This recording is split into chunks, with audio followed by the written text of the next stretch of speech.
My name is Heather Tinsley Fix, and I'm a senior advisor at AARP, where I lead initiatives on employer engagement. And this is our second in a fireside chat series where we're talking with experts about the future of skills. Today, I'm here with Deb Everhart, the Chief Strategy Officer at Credential Engine. Credential Engine is a nonprofit whose mission is to map the credential landscape with clear and consistent information. And as we get into our conversation today, that will become evident as to why it's needed. So, Deb, just starting out, your website states that there are nearly 1 million confirmed credentials in the United States and possibly millions more worldwide. So that's a really big landscape of credentials. Can you tell me more about how this landscape came to be? Like, was it in response to employers needing people with skills that weren't taught at universities, or was it because it took too long to get degrees and skills were changing too quickly? How did it sort of grow into what it is today? Yeah, so this vast and constantly expanding credential landscape really is a response to economic changes and changes in the workplace and also just in longevity, right? As we all live longer, we're going to have more careers, but also those careers are going to change more over time. To explain that a little more, I probably should pause for just a moment and say a word about what we mean by credentials. Most people think about traditional degrees, for example, when they think about credentials, but the work that we do at Credential Engine covers the full landscape of all different types of education and training credentials. So that includes degrees, certificates, certifications, licenses, apprenticeships, badges, and many other ways of documenting learning so that a person can take that learning and be able to use it across those multiple opportunities across a lifetime. So, the vast number of credentials in and of itself is not a bad thing. It represents many different opportunities to learn and get credentials, but it's a very confusing landscape right now. Yes. So, to that point, being confusing, what do you hear from employers and from recruiters specifically about credentials? Like when they see a credential on a job applicant's resume, how do they interpret it? Well, that's just as confusing as the marketplace, right? With all those different credentials, obviously no one can be an expert in all of them, or even the ones that are relevant for a specific field or for a specific employer. And sadly, there's a lot of guesswork in the system. And that means there's also a lot of bias. This is really bad for everyone. It's bad for the education and training providers who aren't transparently communicating what's inside their credentials and why they're valuable. It's bad for the employers because they don't have a way of opening up a credential and seeing what's inside, what skills were actually learned, how were they assessed. It's bad for the economy in general because it means that those hiring processes tend to have a lot more friction and uncertainty and time lags and expenses in them that frankly aren't really necessary if we have good data about what's inside those credentials. But the most important thing is this is really bad for the individuals who are trying to pursue their goals, right? Pursue their opportunities.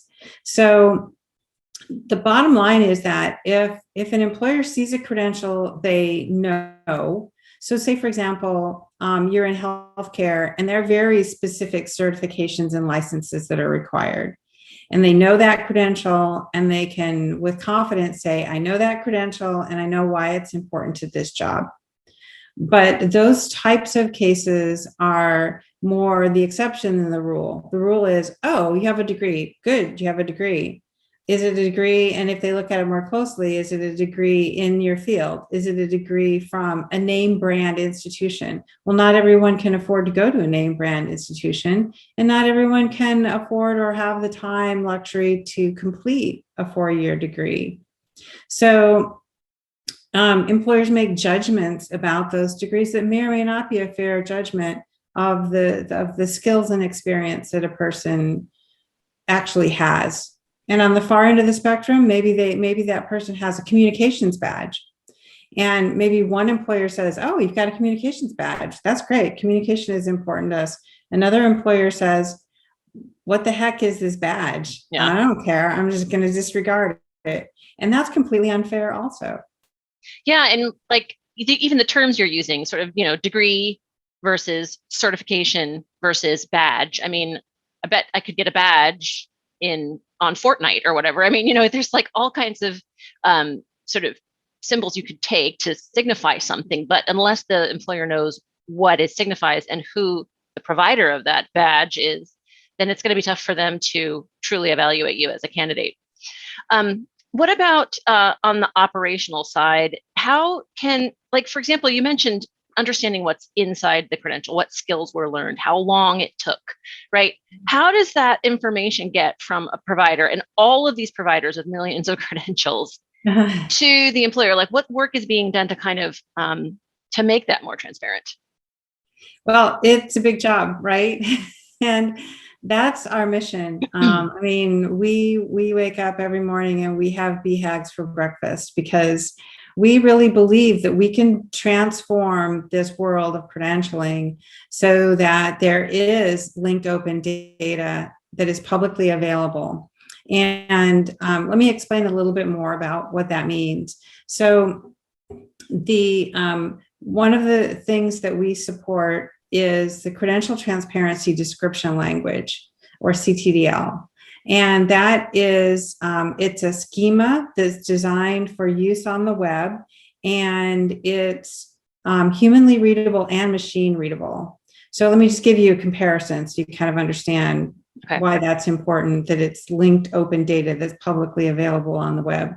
So, say you're planning a trip and you can pull up a map, and that map actually has layers of linked open data in it so that you can know, okay, well, there's tolls there. This is somewhere where I can stop and get food.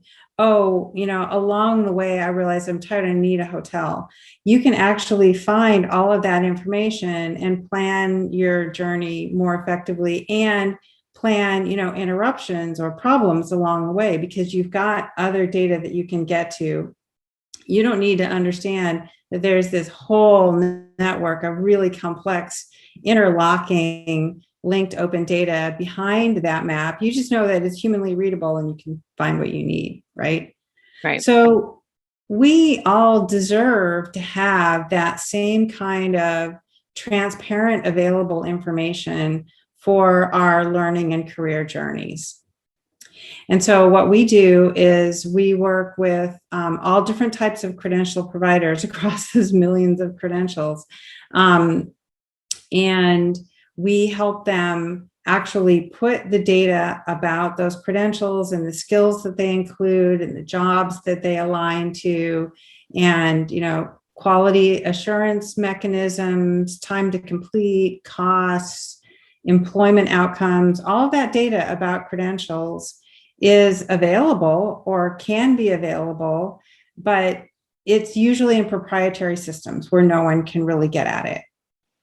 So we work with them to put it in the web in what we call the credential registry in a data structure that can be used by all different types of applications and products to be able to show you what's inside all those credentials. So we don't issue credentials.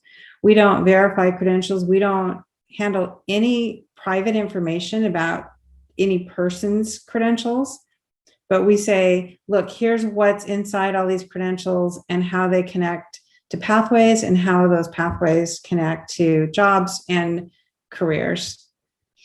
Can you talk a bit more about what you mean by pathways? And also, before I forget, when you say it can be read by machines, does that mean applicant tracking systems?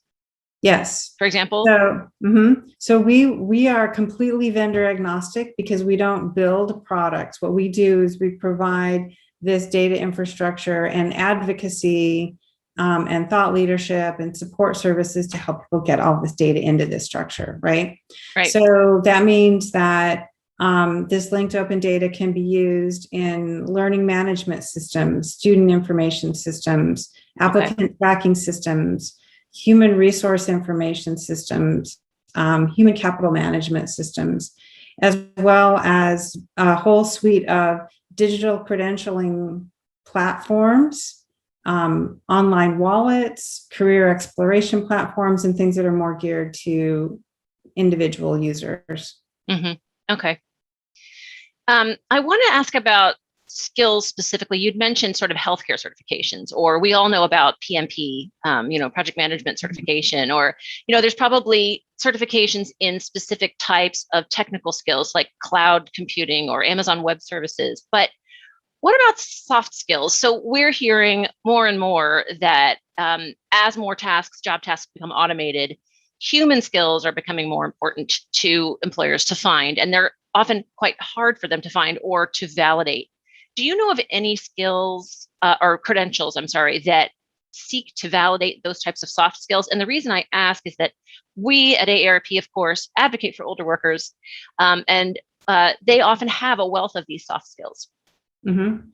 Yes, and I'm glad you asked that question because it's critically important. The technical skills are going to become out of date on a rolling basis, right? So whatever, and by technical, I don't just mean like computer skills, but I mean like the technical skills that you need to be a nurse, or the ability to use specific types of machinery that you need to be able to do in advanced manufacturing. Almost all jobs are going to require some range of technical skills, right? Yeah, like digital literacy. Yeah, exactly. Think how much technology is involved just in delivering a package or taking a food order at a fast food restaurant. So those employees all have to have various levels of technical skills, but those are going to constantly change.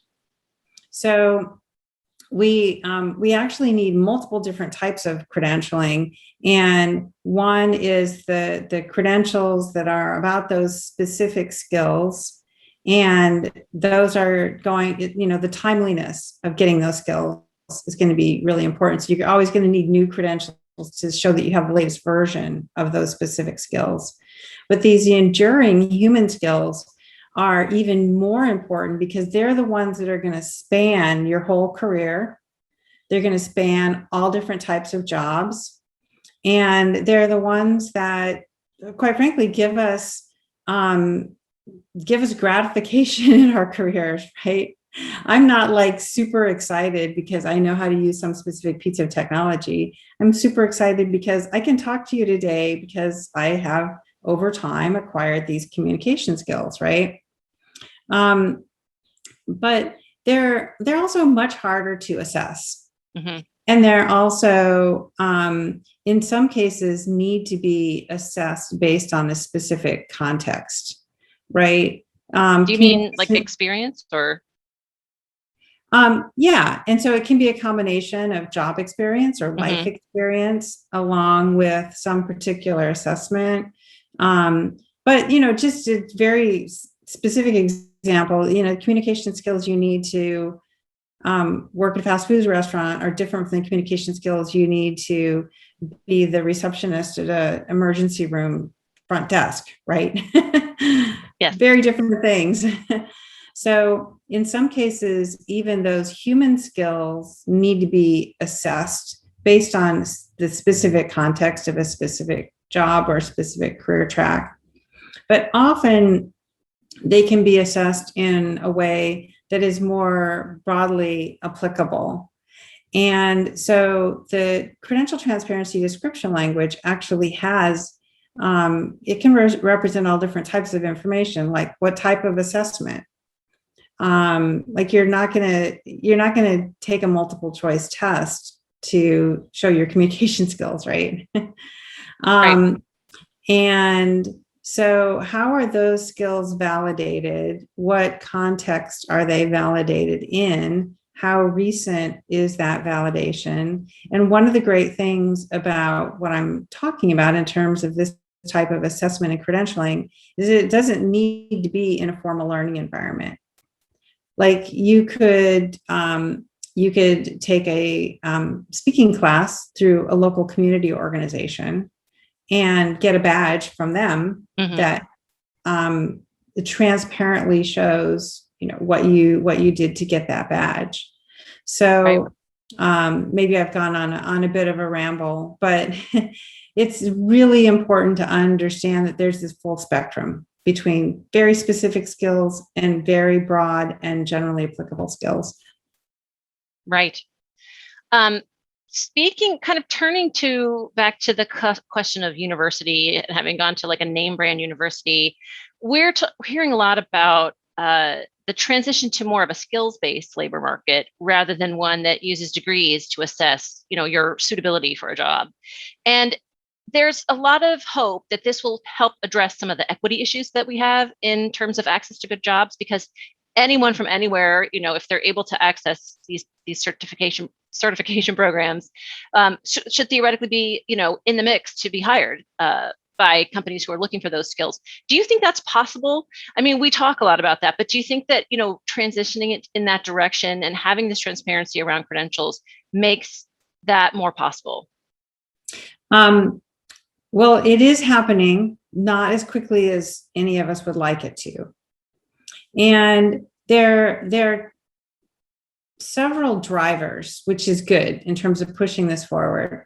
So one is that employers are just having a hard time finding people with the skills they need, right? So there's just a very basic economic driver, economic in terms of the actual, larger economic trends, but also the economic impact on a specific business if they can't hire someone who has the skills that they need, right?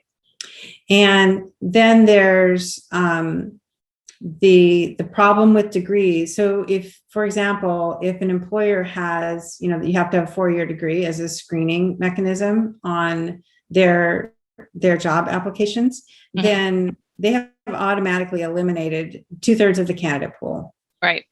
Which is a pretty stupid thing to do, right? Yeah. I mean, and the whole point of credentials is that 4-year degrees can take, not in all professions, right, but can take too long to deliver these very specific skills that employers need. So it's really upside down. In fact, I think you should be looking for the skills first, degree second.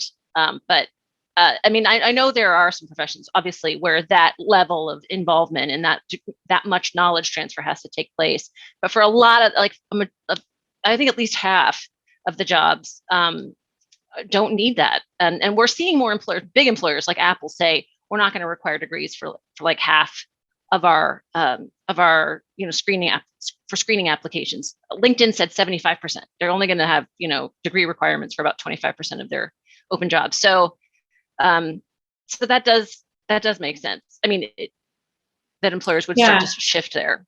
Right. Well, and let me be super clear that I think degrees are very important. And, I got a really great liberal arts education, and I went on to graduate school, and I've been very grateful for that, and it served me well in my career, especially the fact that it was a liberal arts education, and it gave me a lot of human skills that have been applicable across multiple careers. So degrees are still really important, but we need to understand that there's a whole range of credentials of value, and degrees are just one type of credential of value, right? So, so there's the time it takes to get longer term credentials. That's an issue. There's the fact that not enough people have them, and those people are still perfectly great employees if you can figure out what skills they have and how they match your jobs. And the one of the other key drivers is that now the technology lets us do this, right? So before we could have talked about it all day long, and it could have been desirable but not practical. Now it's urgently important, not just desirable, and it's eminently achievable with the technologies that we have. I mean, we can have, I say we as like a whole ecosystem, right? Credential providers, people who get those credentials, employers, policymakers, and others who influence this whole landscape. We can have credentials that will actually document individual skills And it's no big deal. In fact, it's easier than more complicated credentials like a degree transcript, because as soon as someone has done the learning activities, or in the workplace or in the community situation, not necessarily in a formal learning environment, they have someone who evaluates that they have that skill. It could be a formal assessment, but again, it could be an informal assessment. It might be a manager at your job saying, yes, I've seen them exercise these skills. It could be someone in your community center who says, yes, you did an awesome job of managing the budget for the community center, whatever it is, right? Someone can assess those skills. I can even self-assess my own skills, and then get a specific digital credential that represents that can be standalone.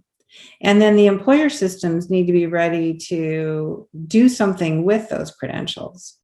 So part of the problem with traditional human resource systems is that they're designed to do things in the old way, right? Just like universities are designed to do things in the old way. Here's a big old transcript. They're designed to be like, okay, here's a resume. Let me just suck that resume in and parse some things out of it.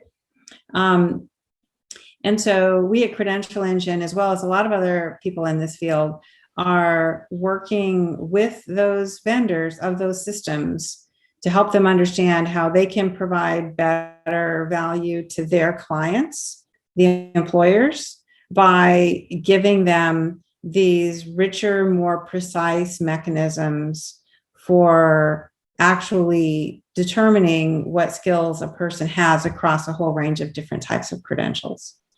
So Deb, is there anything else that employers need to know about credentials and about the Credential Engine's work? Thanks for asking. So we can look at this at a number of levels. So one is, it's good to know that there is a lot of policy work going on this front at both the state and federal levels.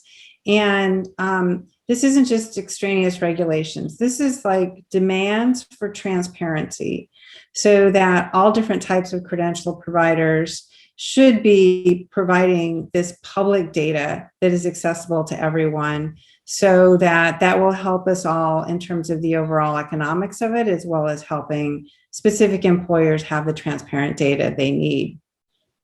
Another thing that employers should know is that HR systems of various sorts, HCM, HRIS, ATS, et cetera, are actively looking into whether or not they should support digital credentials, and those digital credentials then to be interoperable and able to be combined and transparent using the credential transparency description language, so that those HR systems can do that kind of skills-based hiring processing and other things that we talked about. No specific employer should have to worry about the technology of how this works. They should be asking their HR systems vendors, what are you doing in this arena about credential transparency and digital credentials that can flexibly support the types of hiring processes, and upskilling and retention and employee enrichment processes that I need.